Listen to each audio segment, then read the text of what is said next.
5 kelembutan ilahi di balik ungkapan puasa itu untukku. Sobat, mari sejenak bertafakkur tentang keagungan ibadah puasa. Ketika Allah Subhanahu wa Ta'ala berfirman dalam sebuah hadis qudsi yang artinya, seluruh amalan anak Adam untuk mereka sendiri kecuali puasa. Sungguh, ibadah puasa itu untukku.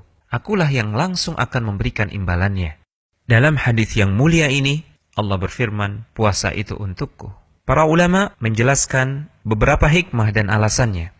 Pertama, karena puasa mengharuskan kemurnian hati. Al-Imam Ibnul Utsaimin rahimahullahu ta'ala menjelaskan, puasa adalah rahasia antara seorang insan dengan Rabb-nya. Seorang insan yang berpuasa tidak diketahui apakah dia benar-benar berpuasa atau tidak. Isi hatinya juga tidak diketahui. Sangat gampang bagi dia untuk membatalkan puasa tanpa harus kehilangan anggapan di mata orang lain bahwa dia masih berpuasa. Sehingga orang yang benar-benar berpuasa sudah pasti orang yang paling besar keikhlasan dan ketulusannya. Maka Allah Subhanahu wa Ta'ala pun mengistimewakannya dibanding ibadah-ibadah yang lain.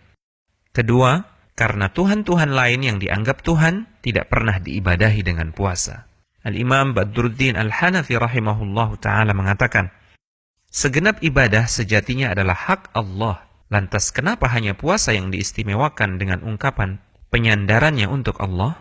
Jawabannya, karena Tuhan-Tuhan selain Allah tidak pernah diibadahi melalui ibadah puasa. Orang-orang kafir tidak pernah mengagungkan Tuhan-Tuhan mereka pada waktu-waktu tertentu dengan berpuasa. Alasan ketiga, karena kelak di akhirat, pahala puasa tidak bisa diganggu-gugat. Al-Imam Ibnul Utsaimin rahimahullahu ta'ala mengungkapkan, sebagian ulama mengatakan bahwa makna penyandaran khusus ibadah puasa kepada Allah adalah karena kelak di hari pembalasan, saat seseorang memiliki dosa kezaliman terhadap orang lain, maka pahala-pahala yang dimiliki orang tersebut akan diambil dan diberikan kepada orang yang pernah ia zalimi di dunia, kecuali pahala puasa. Ia tidak diambil sedikit pun, juga karena ia diperuntukkan bagi Allah Azza wa Jalla semata, bukan untuk manusia.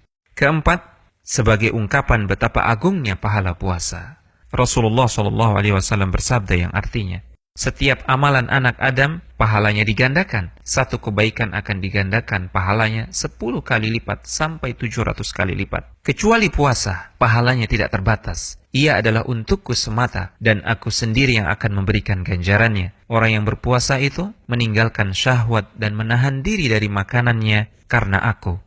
Kelima, karena puasa adalah momentum untuk mentadaburi kemahasempurnaan sifat-sifat Allah Subhanahu wa Ta'ala. Inilah yang diisyaratkan oleh Al-Imam Ibnul Jauzi rahimahullahu ta'ala mengatakan, tidak makan, tidak minum, dan tidak membutuhkan pasangan adalah di antara sifat-sifat Allah yang maha sempurna, dan puasa seolah mengingatkan kita akan kemahasempurnaan sifat-sifat Allah tersebut. Hanya Dia yang memiliki sifat-sifat tersebut, maka hanya Dia pula yang layak untuk disembah dan diibadahi. Al-Hujjah.com